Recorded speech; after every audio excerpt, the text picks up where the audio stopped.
Acte libre. Des pièces à voix nue, à regarder les yeux fermés. La peur des coups. Une scénette de Georges Courteline. Flûte! Ne te gêne pas pour moi, ça me contrarierait. Toi, tu vas nous fiche la paix. Qu'est-ce qu'il y a encore? Tu m'embêtes. On t'a vendu des pois qui ne voulaient pas cuire? C'est bien, en voilà assez. Je te prie de me fiche la paix. Retour de bal, la petite scène obligée de chaque fois. Ah Dieu!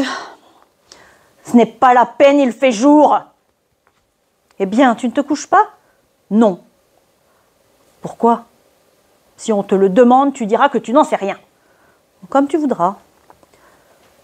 Prends garde que je commence. Prends bien garde. Eh bien, tu es satisfaite? À propos de quoi? Dame, tu serais difficile, hein.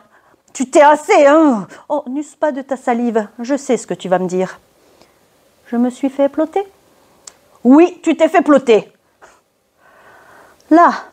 Oh, je connais l'ordre et la marche. Dans un instant, je me serai conduite comme une fille. Dans 2 minutes, tu m'appelleras sale bête. Dans 5, tu casseras quelque chose. C'est réglé comme un protocole. Et pendant que j'y pense, je te recommande ce petit vase. Tu l'as entamé il y a 6 semaines en revenant de la soirée de l'instruction publique, mais il est encore bon pour faire des castagnettes. Tu commences par la fin. Tant mieux. Ça modifiera un peu la monotonie du programme. Ah, assez, hein. Ne m'exaspère pas. Tu t'es assez compromise. Sale bête, vous allez voir. Sale bête. Ça y est. Ah, tu t'es conduite comme une fille. Parfaitement. Ose un peu dire que ce n'est pas vrai. Ose-le donc un peu, hein, pour voir. Il n'y a pas de danger, parbleu. Tu t'es couverte d'opprobre. Oui. Tu as traîné dans le ridicule le nom honorable que je porte. Navrante histoire. À ta place, j'en ferai une complainte. Tu t'es compromise de la façon la plus révoltante. Oui, je te dis. Et avec un soldat encore. Car à cette heure, tu donnes dans le pantalon rouge. Ah, c'est du joli, c'est du propre, hein. À quand le tour de la livrée? Toi, tu as une certaine chance que je t'ai épousée. Pourquoi? Parce que si c'était à refaire, penses-tu que je n'en ai pas autant à ton service? Je te conseille de parler. Une femme dans ta position. Oh, ne joue pas sur les mots, hein, se galvauder avec un pouce-caillou. D'abord, c'est un officier. Ah, c'est un drôle, voilà ce que c'est. Et un polisson. Et un sot. Et un goujat de la pire espèce. Son attitude à ton égard a été de la dernière inconvenance. Il t'a fait une cour scandaleuse. Pas ça. Tu mens. Charmante éducation. Tu mens. Et quand je mentirais? Quand il me l'aurait faite, la cour. Ce brin de cour autorisé d'homme du monde à honnête femme. Le grand malheur. La belle affaire. Pardon? Mais d'ailleurs quoi? Je te l'ai présenté. Il fallait te plaindre à lui-même, au lieu de te lancer, comme tu l'as fait, dans un déploiement ridicule de courbettes et de salamèques.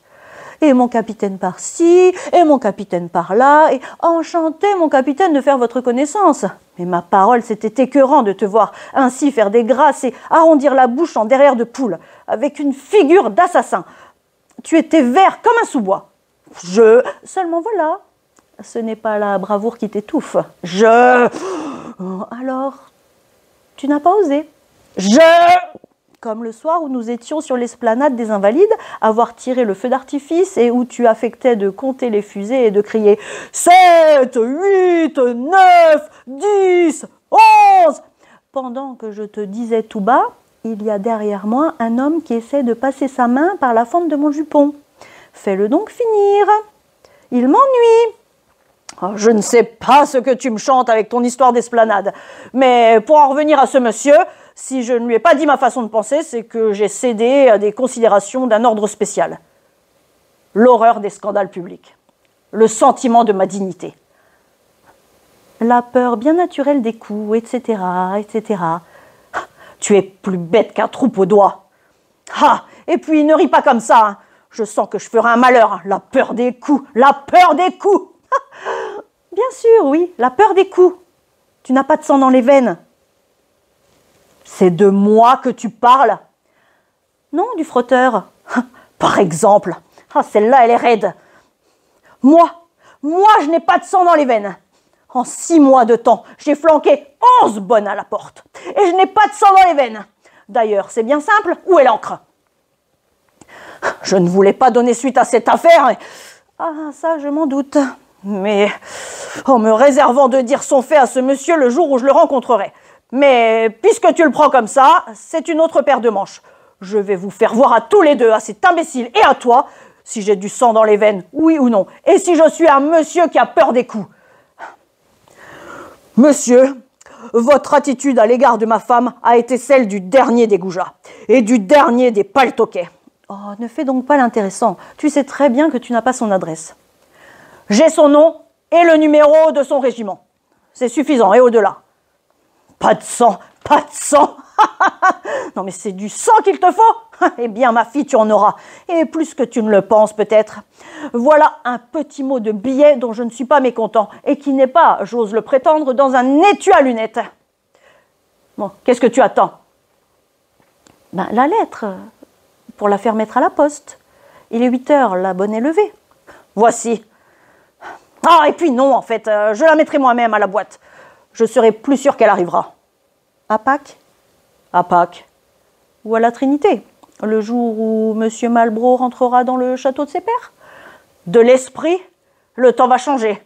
Il suffit, tes insinuations en demi-teinte font ce qu'elles peuvent pour être blessantes. Heureusement, la sottise n'a pas de croc. Ta perfidie me fait lever le cœur et ta niaiserie me fait lever les épaules. Voilà tout le fruit de tes peines. Là-dessus, tu vas me faire le plaisir de te taire. Ou alors ça va se gâter. Je veux bien me borner en principe à remettre un goujat à sa place par une lettre plus qu'explicite, mais c'est à la condition expresse que la question sera tranchée et que je n'entendrai plus parler de lui. Comment? Voilà un galapia, un traîneur de rapières en chambre qui non seulement manquerait de respect à ma femme, mais viendrait par-dessus le marché mettre la zizanie chez moi, troubler la paix de mon ménage. Ah mais non! Ah non, mais n'en crois rien.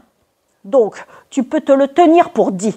La moindre allusion à ce monsieur, la moindre, c'est clair, n'est-ce pas?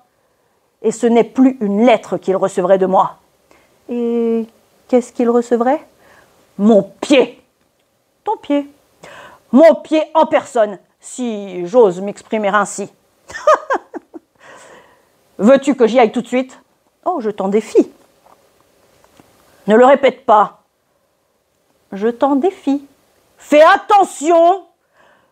Je t'en défie. Pour la dernière fois, réfléchis bien à tes paroles. Oh, devant Dieu qui me voit et m'entend, nous nagerons dans la tragédie si je passe le seuil de cette porte. Le seuil. Le voilà, le seuil. Et voici la porte grande ouverte. Aglaé. Passe-le donc un peu. Passe-le donc, le seuil de la porte. Non, mais passe-le donc, que je vois. Et va donc lui donner de ton pied à ce monsieur. Aglaé. Mais va donc, voyons. Qu'est-ce qui te retient? Mais qu'est-ce qui t'arrête? Va donc. Va donc, va donc, va donc. Tu me donnes des ordres? Mais Dieu me pardonne. Hein. Va donc, dit madame, va donc. Oh, c'est étonnant comme j'obéis. Hein. En vérité, tu aurais seulement 10 ans de moins, je t'administrerais une fessée pour te rappeler au sentiment des convenances. Qui est-ce qui m'a bâti une morveuse pareille, une gamine? On lui presserait le nez, il en sortirait du lait, qui se permet de donner des ordres et de dire « Va donc à son mari !» Le fait est qu'en parlant ainsi, j'ai perdu une belle occasion de garder pour moi des paroles inutiles. Et tu en perds une seconde en émettant cette vérité d'une ambiguïté si piquante. Car tu la juges telle, j'imagine. Oh, trop poli pour te démentir. Oui? Eh bien, j'ai le regret de t'apprendre que le jour où l'esprit et toi vous passerez par la même porte, nous n'attraperons pas d'engelure. Ça veut dire qu'il fera singulièrement chaud? Singulièrement chaud, oui, ma fille. Tu as cru que c'était arrivé? Comment? Tu ne t'es pas aperçu que je me moquais de toi? Je l'avoue. Tu ne t'es pas rendu compte que je mystifiais ta candeur? Ma foi, non. Jour de Dieu, comme dit Monsieur Pernel. Tu as de la naïveté de reste. Je t'en prie, hein, laisse-moi rire. C'est trop drôle. Me voyez-vous? Non, mais me voyez-vous tombant à 8 heures du matin dans un quartier de cavalerie, le camélia à la boutonnière, et tirant les oreilles à ce monsieur devant un escadron rangé en bataille? Oh, ça ne manquerait pas de chic. Comment donc? Mais qu'est-ce qui t'empêche de le faire? Mais rien. Une niaiserie. La moindre des choses. Mais enfin quoi? Moins que rien, je te dis. Le sentiment du plus élémentaire devoir. Le respect de l'uniforme français. Tu vois que ça ne valait pas la peine d'en parler. Je ne comprends pas. Bien entendu. Un morveux d'officier moutrage. Je ne lui casse pas les reins. Pourquoi? Parce que mon patriotisme, parlant plus haut que ma violence, me crie « Ne fais pas ça, ce serait mal, songe à la France qui est ta mère et n'attende pas, par un châtiment public, au prestige de l'épaulette. » Je m'incline. Tu ne comprends pas, si tu te figures que ça m'étonne. Cœur magnanime. Ah, tais-toi donc, vous êtes toutes les mêmes, fermées comme des portes de cachot à tout ce qui est grandeur d'âme, générosité naturelle et noblesse de sentiment. Quelle race! Ah, tu peux rigoler. Je suis au-dessus de tes appréciations. J'ai ma propre estime qui me suffit. Et toi, du moins, tu ne te plaindras pas de moi. Patrie, j'ai fait passer tes affaires avant les miennes. Tu as raté ta vocation. Tu aurais dû faire cabotin. Blague, pendant que tu en as le temps. Tu ne triompheras pas toujours, car entre ce monsieur et moi, ce n'est que partie remise. Ah, what? Que je le repince, ce monsieur, qu'il me retombe jamais sous la main. Je lui flanquerai une petite leçon de savoir-vivre qui lui ôtera l'envie de recevoir une seconde.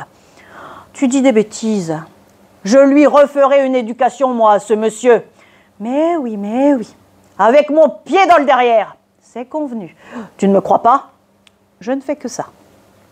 Tu ne fais que ça, seulement tu n'en penses pas un mot. Eh bien, que je dégote son adresse et j'irai lui dire comment je m'appelle. Tu verras si ça fait un pli. C'est au point que si on te la donnait, tu irais le gifler de ce pas. De ce pas. Homme intrépide, la veux-tu? Quoi? Son adresse. Tu as l'adresse de ce monsieur? Oui, je l'ai. Et puis, tu m'assommes. Oui, il ne me déplaît pas, et puis oui, il m'a fait la cour, et puis oui, il m'a dit de toi que tu avais une bonne tête de... Une bonne tête de quoi? Une bonne tête... tu sais parfaitement ce que je veux dire. Pardon? Et puis oui, je suis une honnête femme, et puis oui, tu seras satisfait seulement le jour où je serai devenue autre chose. Et puis oui, il m'a remis sa carte, et cette carte, la voici. Et tu sais maintenant où le trouver, et tu peux y aller tout de suite, lui casser les reins, ce monsieur. Sa carte! Sa carte! Je me fous de sa carte comme de lui-même, ce qui n'est pas peu dire. Tiens, voilà ce que j'en fais de sa carte des confettis! Ah, polisson drôle, qui a le toupet de donner son adresse à une femme mariée! Mais... Et qui se permet de dire de moi que j'ai une bonne tête d'œuf! Si c'est son opinion... Ah, je l'en ferai changer avant qu'il soit l'âge d'un cochon de lait, et pas plus tard qu'à l'instant même. Qu'est-ce que j'en ai fait de cette carte?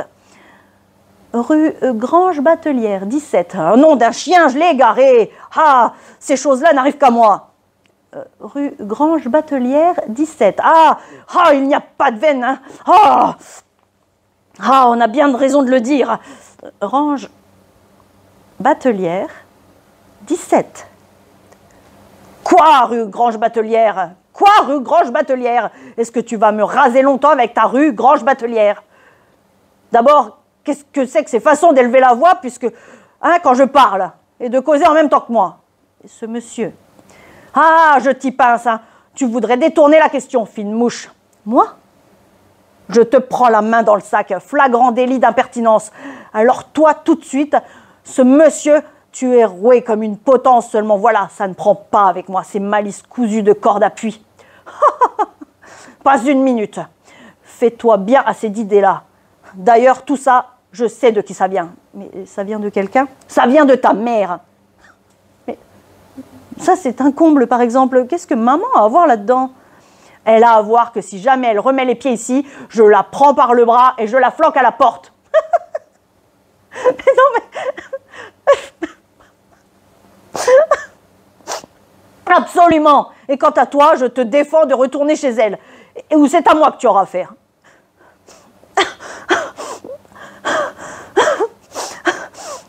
C'est comme la bonne. En voilà une qui ne moisira pas longtemps ici. Je vais lui octroyer ses 8 jours, le temps de compter jusqu'à 5. Ah, et puis il y a le chat que j'oubliais, une saloperie qui passe sa vie à aller faire ses ordures dans le porte-parapluie de l'antichambre. Il aura de mes nouvelles, le chat. Je vais le foutre par la fenêtre et nous verrons un peu s'il retombera sur ses pattes. Ah, non mais enfin, je vous le demande, qu'est-ce que c'est qu'un modèle pareil? Ah, tout ceci va changer. La mère, la fille, la bonne, le chat. Je vais vous faire valser tous les 4. Ah là là. Ah, je suis un monsieur qui a peur des coups. Ah, je suis un monsieur qui a peur des coups. Retrouvez Actes Libre sur toutes vos plateformes préférées de podcast et abonnez-vous aux réseaux sociaux de Cécile Cordebar pour plus de théâtre dans vos oreilles.